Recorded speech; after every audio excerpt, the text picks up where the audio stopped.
Ayan. AGV naman tayo guys. Scooter naman. Scooter. Ano to eh. Linis lang to ng panggilid. CVT cleaning.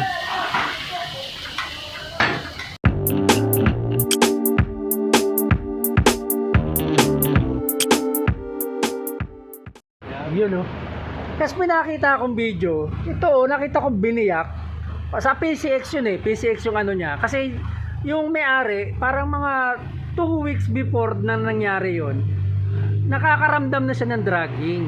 Pero hindi niya pinagwalang bahala niya lang. Hindi niya binigyan ng pansin. Hanggang sa nangyari sa kanya, hindi na umandar yung motor niya, tumukod na.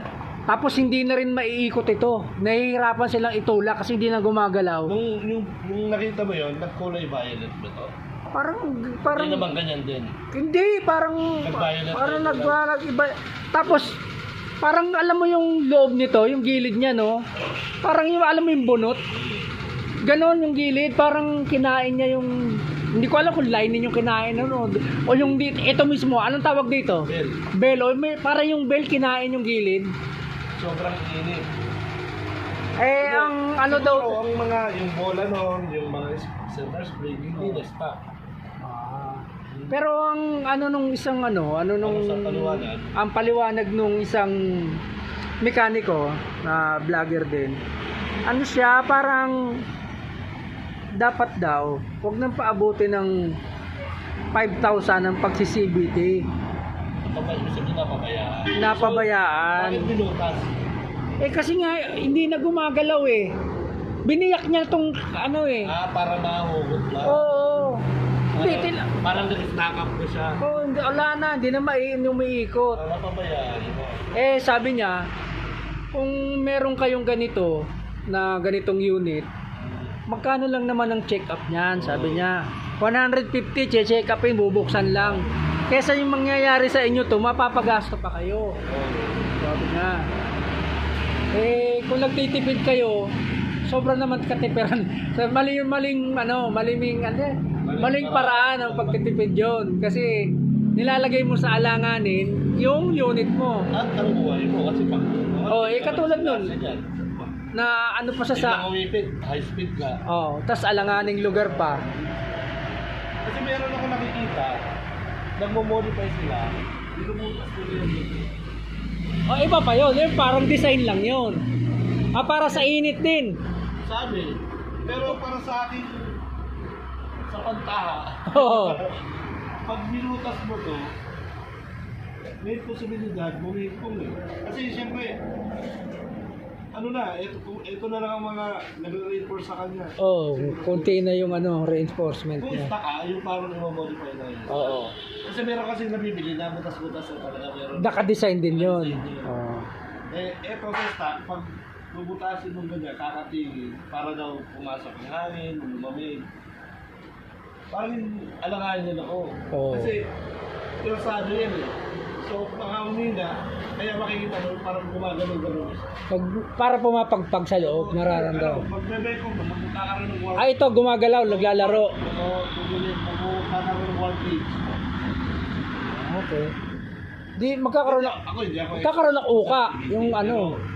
Hindi ako expert sa CBD, pero binabasa ko. Oh. Kasi, mga expert sa CBD, alam na nila mga kombinasyon, ang bigat, Oh. mga ano. Pros and cons ng mga parts. Ano pa lang ako, cleaning, maintenance pa lang. Simple maintenance pa lang. Wala pa tayo dun sa mga heavily modified. Oo. Nag-aaralan pa natin. Kasi may tinatawag na panggilid na set eh, nakaset na eh. Tapos meron pang tinatawag na kalkal pulley, ganyan-ganyan. Oo, meron ka. Oh, hindi ko nga alam yun. Di ba ko nakakalkal pala yung pulley? Ang pulley kasi, kinakalkal yung ano niya, degree. Ito nga oh. Ito ba ang pulley? Ito yung nakikita ko parang binabawasan yan. Tapos merong, ayun. May degree kasi siya. Meron niya ako nakikita, mga 14, 13, 15. Degree niya. Oo. Pantay, para mas makapit ba yung belt? Oo. Kasi ang purpose niya, para mas makapit to. Tapos yung napanood ko pang review ng center spring na yung nagpalit muna siya ng malambot na malambot. Oo. tas matigas na matigas para yung mas define yung difference. Yung sa matigas, ang napansin niya, mabilis mag-downshift. Oo. Pero, yung arangkada may delay. Delay ka. Kasi kaya nga, ang tawag ng 1 to RPM. Bago siya umabante, 1 to RPM muna, bago siya pumagat. Kaya ganun. Kasi ang paliwanag niya doon, kumbaga sabi niya, kumbaga sa goma, pag tirador, pag malambot yung goma mo, pag hinigit mo, mabilis mong maihigit yan. Pero pag binitawan pag makapal yung goma mo, mahirap higitin yan. Pero pag binitawan mo yan, malakas din ang bigay niyan. Tama explanation. Yun.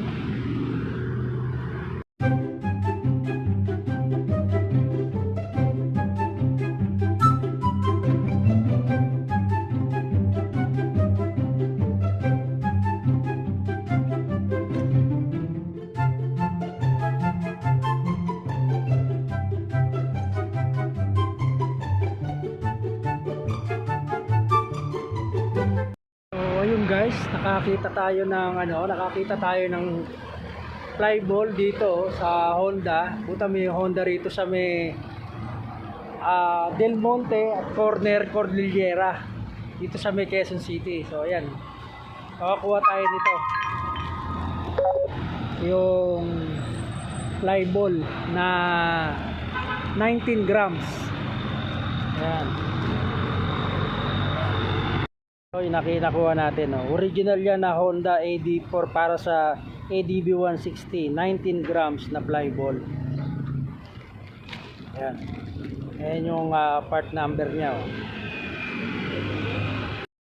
Aba naman, ano ba ng Honda? Bakit naman ganyan? 2,800 or 2,900 kulang-kulang ang tinakbo. Bakit ganyan? Kumanto na agad. Oo. Actually, isa lang ang may kanto. Ito lang. Isa lang? Siyempre lahat mo napapalitan. Hindi naman pwedeng bumili ng isa, di ba? Hindi, tsaka may... Hindi, di ba? Set mo nabili ako. Set nga, oo. Saka yung iba may gano'n. 395. Nag-umpisa na. May mga guwit-guwit na eh. Tsaka parang may, sabi mo nga, may kumakanto na, di ba? Oo. Yan o, meron din o. Oo. Ba't ang bilis? Ano? 2,900 para namang... Ano ba yan? May kinalaman ba sa style ng driving yan? Ito yung pinaka-may Ikaw, kanto. ano? May Ito, kinalaman. ayan o. Ito, kitang-kita yung kanto. Ayan o. Oo, di ba? Ayan o. Oh. Ayan guys, so. Ko, ano? Ako wala sa driving. Wala sa driving.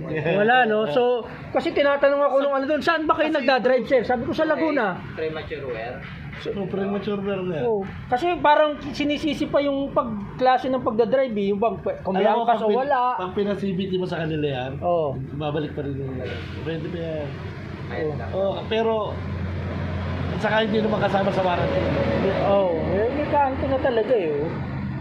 Ayan oh, oh, mas kitang-kita pag ganito, oh, ayan oh. Oh, ayan oh. Oh. Oh. Ba't ganun kaagad? Yung tanong. Kita ba dito? Kita ba? Ayan, kitang-kita oh. Ayan oh. Oh. May kanto na oh. Nakakalungkot naman. Palit bola agad. Pero feeling ko, kung sa kanila kung pinaservice yan, ibabalik pa yan.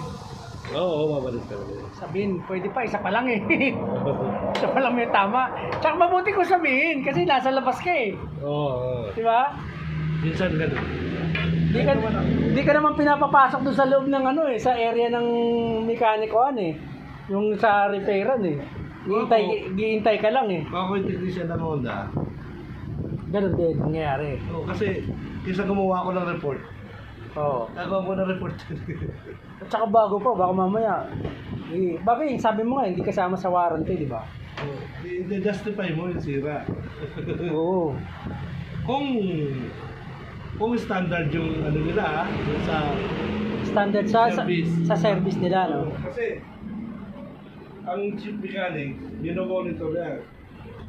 Ang chief mechanic, binabayaran ng Honda Oo. Para i-monitor yung mga ganyan. Mga ano nila, mga training nila na ano, kaya yung mga mekaniko nila. Premature wear. Oo. Kasi ipipeedback niya sa Honda yun eh. Bench ng Honda para... Sabagay, tama. Gano'n, no, system. Hindi, pero mas maganda nga kung ganun. Para merong feedback, no?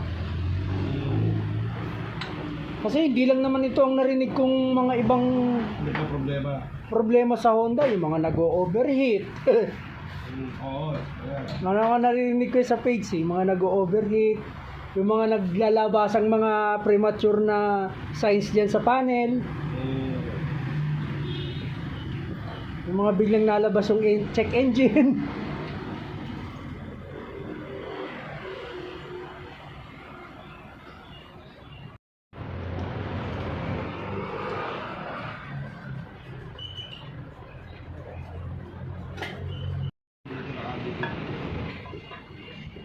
Yan na, nakakabit na.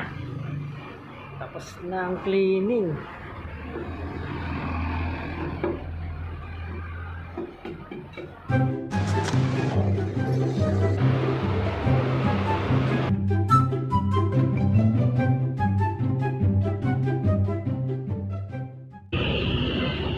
Pero parang tumahimik yung ano mo, mag-ilig.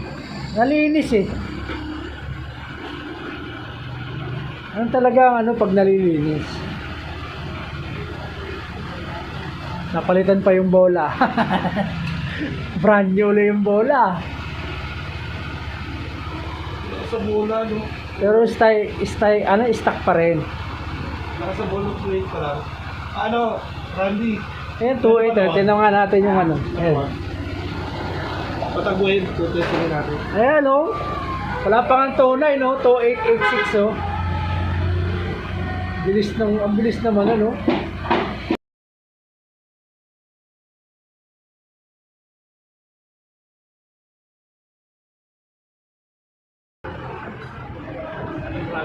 Wala na.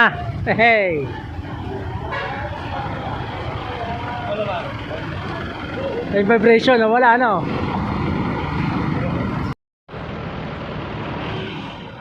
Ayan guys, so ita-test ride natin tong ADB na bagong CVT cleaning.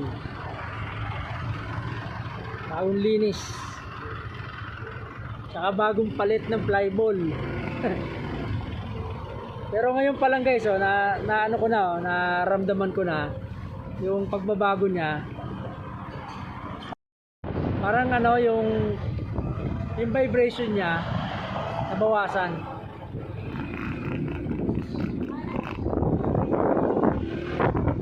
Yun, pati yung dragging nawala. Ayan o, bawat piga mo may response na kagad yung makina.